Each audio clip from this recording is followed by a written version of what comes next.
जीवन का सबसे कीमती धन क्या होता है? एक शिष्य ने अपने गुरु से सवाल किया। गुरु ने इसका उत्तर देते हुए जवाब दिया कि चाहे मेरे पास पैसे ना हो, चाहे रहने के लिए छत भी ना हो, चाहे कोई सुख सुविधाएं ना हो, लेकिन अगर मेरा शरीर स्वस्थ है तो मैं दुनिया का सबसे धनवान आदमी हूँ। शिष्य ने पूछा कि गुरुदेव, आपकी उम्र 100 साल को पार कर चुकी है और फिर भी आप इतने स्वस्थ हैं।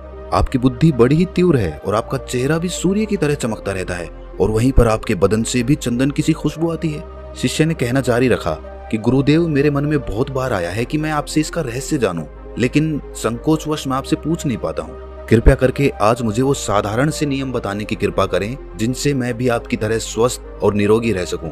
नियम अगर आसान होंगे गुरुदेव, तो उसका अनुसरण मेरे माता पिता भी कर पाएंगे, क्योंकि वो बूढ़े हो चुके हैं और वो बहुत जटिल प्रक्रिया नहीं अपना पाएंगे। तो कृपया करके साधारण से तरीके बताना ताकि कोई भी ग्रस्त आदमी उन नियमों का पालन कर सके। गुरुदेव ने कहना आरंभ किया। सबसे पहले उन्होंने बताया कि सबसे पहले तुम्हें पाचन तंत्र की क्रिया को समझना होगा। जो भी आयुर्वेद का विद्वान होता है वो ये जानता है कि अगर आपका पाचन तंत्र लगातार भोजन पचाने में लगा हुआ है तो स्वाभाविक है कि ऊर्जा की एक खास मात्रा आपके भोजन को पचा रही है। इसी कारण ज्यादा भोजन करने के बावजूद आपका दिमाग और आपका शरीर अपने बेहतरीन स्तर पर काम नहीं कर पाता।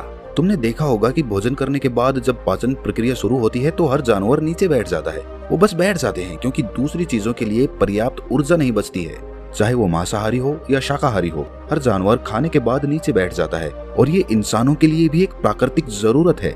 खाने के बाद वो बैठ जाना चाहते हैं क्योंकि दूसरी चीजों के लिए पर्याप्त ऊर्जा नहीं होती। अगर आप अपनी पूरी क्षमता का इस्तेमाल करना चाहते हैं तो आप अपने शरीर को ऐसा बनाकर रखिए कि आप जो भी खाएं, कुछ भी खाएं, तो 1.5 से 2 घंटे के अंदर आपका पेट खाली हो जाना चाहिए। पेट खाली होने का मतलब है पेट की थैली खाली होना, यानी कि जब भोजन आंत के दूसरे भागों में चला जाता है तब पेट खाली हो जाता है, क्योंकि आंत में प्रक्रिया बिल्कुल अलग होती है। वो पाचन नहीं होता है, वो ऊर्जा को ग्रहण करती है। आंतों द्वारा इस ऊर्जा को ग्रहण करने के लिए ज्यादा ऊर्जा नहीं लगती है, ऊर्जा लगती है पाचन क्रिया में। जब खाना पेट की थैली में मौजूद हो तो बेहतर है कि आप अपनी गतिविधि को कम कर लें। अब अगर सोचिए, सारा दिन आपके पेट में खाना मौजूद रहेगा तो आप अपने जीवन की पूरी क्षमता कम कर लेंगे। आप खुद देखिए कि जब आपके पेट में खाना मौजूद होता है तब शरीर कैसा महसूस करता है और जब पेट खाली होता है तब शरीर कैसा महसूस करता है। आप खुद पाएंगे कि आपका शरीर और आपका दिमाग तब बेहतरीन रूप से काम करता है जब आपका पेट खाली होता है।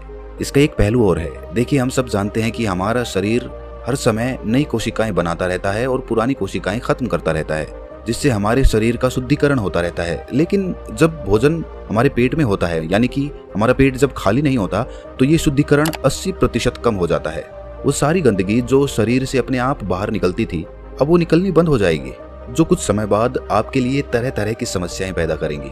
देखिए, योग में पेट का हमेशा साफ रहना बहुत ही महत्वपूर्ण होता है। किसी भी पारंपरिक प्रणाली में अगर आप देखेंगे तो आप पाएंगे कि जब भी आप किसी आयुर्वेदिक डॉक्टर या किसी वैद्य के पास जाते हैं तो सबसे पहले वो आपके पेट की सफाई करते हैं, क्योंकि वो जानते हैं कि आपकी ज्यादातर प्रॉब्लम्स पेट साफ ना होने की वजह से ही है। सिर्फ एक दिन के लिए अपने पेट को पूरी तरह से साफ करने के बाद महसूस करें कि आपको कैसा महसूस होता है। आप अपने अंदर बहुत हल्का और सुंदर महसूस करेंगे। हर दिन आपको इसी तरह महसूस होना चाहिए।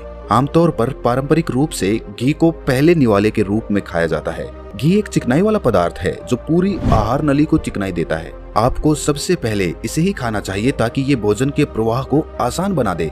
जब आप बहुत मसालेदार भोजन खाते हैं तो उसे खाने से पहले आपके भोजन मार्ग पर घी की परत चढ़ाना बहुत अच्छा होता है। घी का महत्व ये है कि ये आहार नली को साफ रखता है, तो जो व्यक्ति घी का उचित तरीके से सेवन करता है उसका पेट हमेशा साफ रहेगा, क्योंकि वहाँ कुछ नहीं चिपकता, वहाँ कुछ भी लंबे समय तक ठहर ही नहीं सकता।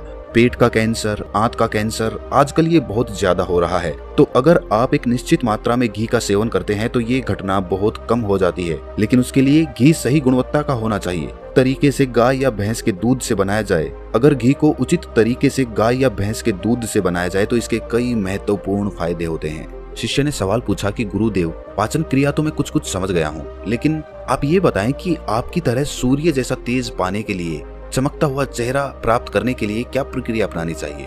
गुरु ने इसका उत्तर देते हुए कहना शुरू किया कि देखिए, आज के समय में बहुत सारे लोग सुबह उठते ही खाली पेट चाय पीते हैं। चमकता हुआ तेजस्वी मुख पाने के लिए हमें कुछ प्रक्रिया नहीं अपनानी, हमें बस अपनी दिनचर्या सही करनी है, अपना खान पान सुधारना है।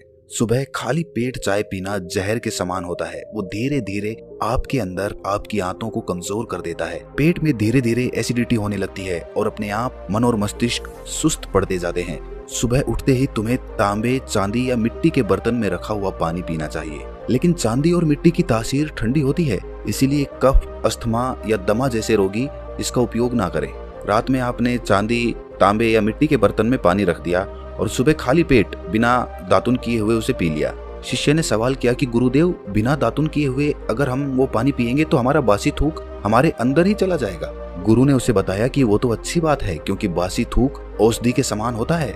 गुरु ने चेतावनी दी कि देखिए, जिन लोगों को अल्सर, टीबी या निमोनिया है उन्हें खाली पेट पानी नहीं पीना है। तांबे के बर्तन में रात में रखे हुए पानी में उसके संस्कार मिल जाते हैं, तांबे के गुण उस पानी में आ जाते हैं और वो तांबा हमारे शरीर में जाकर बहुत से लाभकारी फायदे करता है।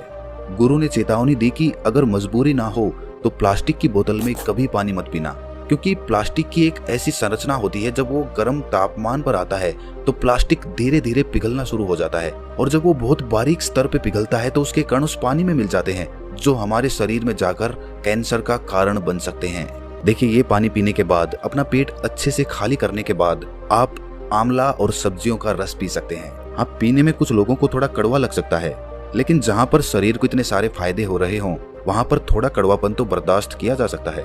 गुरु ने बताया कि ये भी सच्चाई है कि हर दिन एक जैसा खाना नहीं खाया जा सकता। तो जिस दिन तुम आंवला और सब्जियों का जूस ना पी सको, रस ना पी सको, उस दिन आपको दही खाना चाहिए। दही बहुत ही बेहतरीन आयुर्वेदिक औषधि के रूप में इस्तेमाल हो सकता है। अगर उसको सही से इस्तेमाल किया जाए तो हमारे शरीर में बहुत सारी बीमारियों को वो जड़ से खत्म कर सकता है। दही की एक पर्याप्त मात्रा लेकर उसमें गुड़ या शक्कर का या मिश्री का मिश्रण जरूर कर लें, ताकि आपको वो दही खट्टा ना लगे।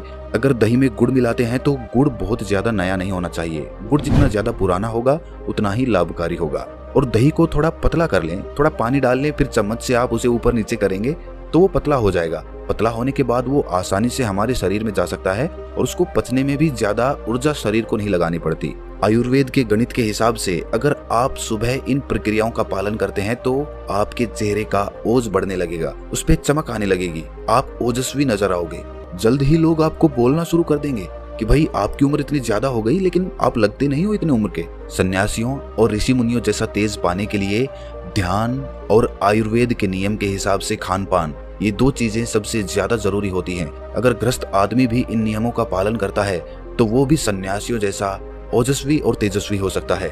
शिष्य ने आखिरी प्रश्न किया कि गुरुदेव, मुझे ये दो नियम तो अच्छे से समझ में आ गए हैं। पहला नियम, अपने पेट को खाली रखेंगे तो हर बीमारी से मुक्त रहेंगे। दूसरा नियम कि हम अपने चेहरे पर ओज और तेज कैसे प्रकट कर सकते हैं। बस एक आखिरी समस्या का समाधान और करवाना है। मैं आपसे पूछना चाहता हूँ कि जैसे जैसे आदमी की उम्र बढ़ती है तो उसके आंखों की और उसकी दिमाग की क्षमता कम होती जाती है, तो उस क्षमता को बरकरार बनाए रखने के लिए किन नियमों का पालन करें या फिर क्या खान पान अपने दैनिक जीवन में अपनाएं। गुरु ने खुद की तरफ इशारा करते हुए कहा कि जैसे जैसे उम्र बढ़ेगी वैसे वैसे बुद्धिमान होते जाओगे। बस मैं जो नियम बता रहा हूँ उनको ध्यान से सुन लोगे तो सारी समस्याएं हल हो जाएंगी। सबसे पहले सफेद कद्दू के औषधीय गुणों के बारे में जानो। आयुर्वेद के गणित के हिसाब से सफेद कद्दू का जूस कैंसर को मिटाता है और साथ ही दिमाग की तीक्ष्णता को बढ़ाता है। तीक्ष्णता यानी कि तेज, बारीक बुद्धि। लेकिन ये समझ लेना कि सफेद कद्दू का जूस ठंडा होता है, इसीलिए अस्थमा और जिनको सर्दी जल्दी पकड़ लेती हो ऐसे लोगों को सफेद कद्दू के जूस का सेवन नहीं करना है। दिमाग और आंखों को तेज करने के लिए जो अगला नुस्खा मैं बता रहा हूँ वो हर कोई कर सकता है, बल्कि हर किसी को करना चाहिए। 5 देसी बादाम की गिरी, जो छोटी वाली होती है क्योंकि वही देसी होती है, बड़ी वाली में इतने गुण नहीं होते हैं जितना छोटी वाली गिरी में होते हैं। 5 वैसी छोटी गिरी और 1 अखरोट रात को पानी में भिगो दो। सुबह उनके छिलके उतारो और उन्हें किसी पत्थर के खरल में, याद रखना पत्थर का खरल, किसी ऐसे वैसे बर्तन में नहीं, क्योंकि इससे उसकी गुणवत्ता खत्म हो जाती है। उस पत्थर में ये डालने के बाद उसे मथना शुरू करो। धीरे धीरे जब आप उसे पीसेंगे तो वो बारीक होने लगेगा और उसके बाद उसमें दूध डालना शुरू करो। ऊपर से दूध गाय का रहेगा, वो सबसे ज्यादा बेहतरीन रहेगा दिमाग के लिए। इस्तेमाल करने को भैंस का या बकरी का भी कर सकते हैं, लेकिन गाय का दूध सबसे ज्यादा महत्वपूर्ण हो जाता है जब दिमागी समस्याओं के बारे में बात आती है। तो अब उस बादाम और अखरोट को उस दूध के साथ पीसना शुरू करो। धीरे धीरे जितना आप पीसेंगे उतनी ही उसकी गुणवत्ता बढ़ती जाएगी। अब कुछ लोगों को लग रहा होगा कि दूध के साथ हम बादाम यूं ही खा ले तो, या फिर पत्थर के खरल में पीसने की बजाय उसे मिक्सी में पीस लें तो मैं बताता चलूं कि पत्थर के खरल में उसे पीसने के बाद उसकी गुणवत्ता 100 गुना ज्यादा बढ़ जाती है। अच्छे से गाय के दूध में पीसने के बाद जब आप इसका सेवन करेंगे तो आपकी आंखें और आपका दिमाग, इनके लिए ये बहुत ही लाभकारी रहेगा। जिन लोगों को भूलने की समस्याएं होती हैं, जो छोटी छोटी चीज रख के भूल जाते हैं, जो लोग दिमागी रूप से परेशान रहते हैं, तनाव बना रहता है, चीजों के बारे में ज्यादा सोचते रहते हैं, ऐसे लोगों के लिए ये एक ठंडाई का काम करेगा। उनके दिमाग में एक ठंडक पहुंचाएगा जिससे उनका दिमाग अपने बेहतरीन स्तर पर काम कर पाएगा। शिष्य ने ये नियम अच्छे से कंठस्थ कर लिए और उसके बाद घर जाने के लिए अपने गुरु से आज्ञा मांगी। शिष्य अपने गुरु से आशीर्वाद लेकर अपने घर की तरफ